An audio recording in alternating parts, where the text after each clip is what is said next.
हाय, मैं हूँ Ron canter. आप देख रहे हैं आउट ऑफ ज़ायन टीवी पर और आज हम आपसे मुखातिब हैं मिनी इजराइल यानी छोटे इजराइल से।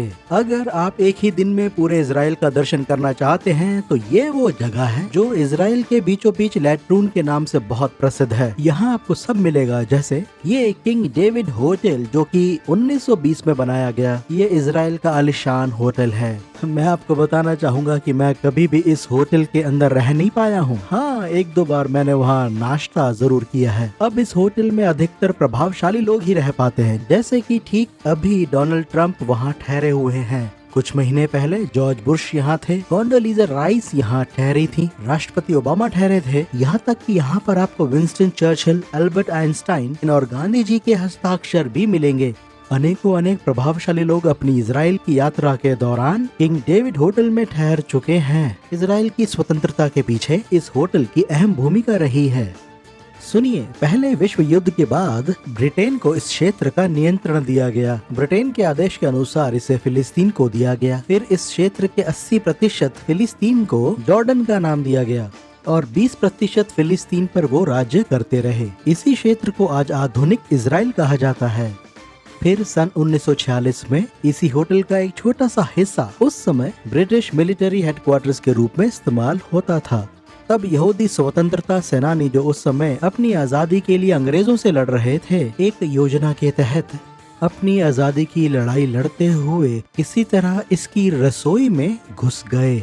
उन्होंने अरबी कर्मचारियों को बांध दिया, फिर हर जगह बम लगा दिए ताकि ये ब्रिटिश मिलिट्री हेडक्वार्टर बम से उड़ जाए। पर पहले उन्होंने अरबी कर्मचारियों को खोल दिया। वो उन्हें मारना नहीं चाहते थे, इसलिए उन्हें भगा दिया।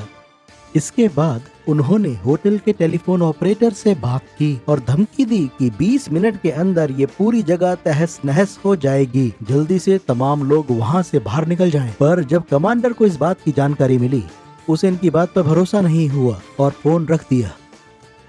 ठीक 20 मिनट के बाद वहाँ पर जोरदार धमाका हुआ और तकरीबन 90 अंग्रेज, अरबी और यहूदी लोग मारे गए, जबकि इन सेनानियों का उद्देश्य कदापि ऐसा नहीं था।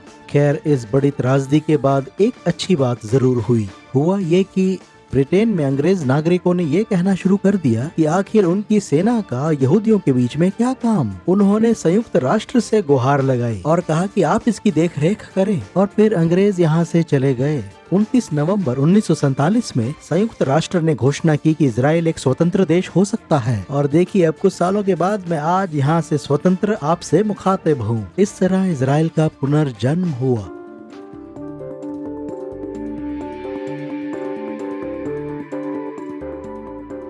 बम धमाके के बाद इस इमारत में 2 मंजिलें और बनाई गईं।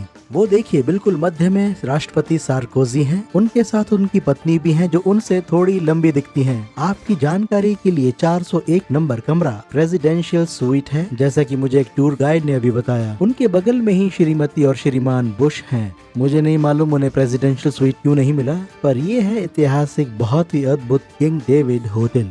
पर आप जरूर God.tv पर जाएं, किसी एपिसोड से ना चुकें, और मुझसे संपर्क करें @roncantor.com पर। शालोम मिनी इजराइल से।